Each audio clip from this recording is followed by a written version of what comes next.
Okay, so this is a prop we've built for a company called Red Herring Escape Rooms. There'll be a link for them below. And it's a prop bomb that you can defuse. We've built a few of these. This is our latest one with our latest tech in it. So it is really good. So we started off with a really grubby old flight case. We wanted it as... I had to hunt around a boot fair for this. Nice and rusty. It looks sinister, which is what you want. We've disabled the locks because the last thing you want is somebody either taking the key or... damaging the locks because you can't get it open. So they literally just pull down locks.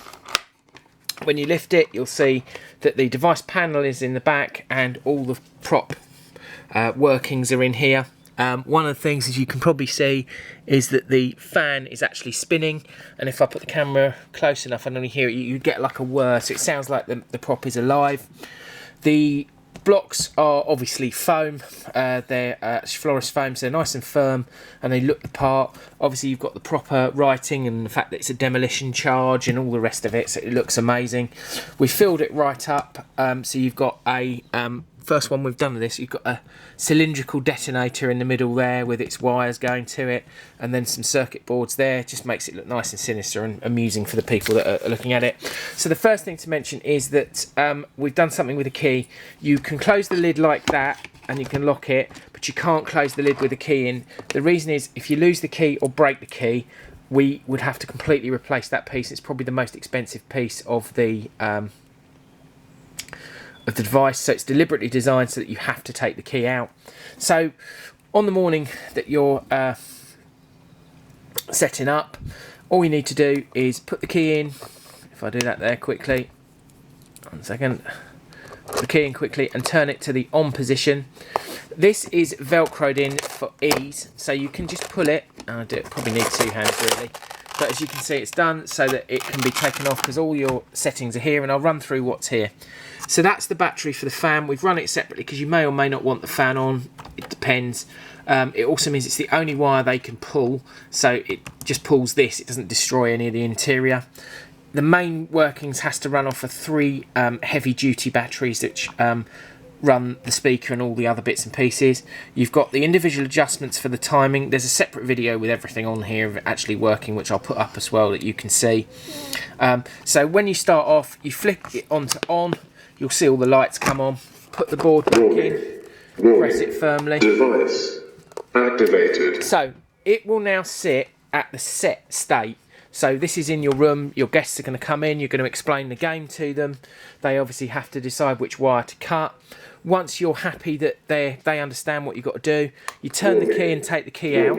So you've obviously got the key, and you go out and let them get on with it. It will do that every time you turn it on and off. That's how it's set up. The reason we've done it this way is also, say your guests are really struggling with the game. If you've got younger guests, you can actually stop the timer and then you can talk through maybe if they need some help with the clues on what wire to start, what to cut. As you then turn it back on, it'll do the sound. Activated. It'll do the sound for you again. The 4 wires, obviously, you'll see it in the other clip that we've put with this, but 1 diffuses it, 1 detonates it, 1 speeds the clock up, and 1 doesn't do anything, so you've got 4. We've also included additional pre-cut wires for you, just to make it easy, because eventually they'll wear out. Obviously, your decision, you may want to give them wire cutters to cut them for sort of to make it more realistic, or you may loosen the screws on these so they can just be pulled out. It's entirely up to you. We give you some extra wires pre-cut and pre-stripped so that if you need to, you can do that. As I said, we've done it so that you can't close the lid with the key because you'll break the key, so that the fact is the key has to always be removed.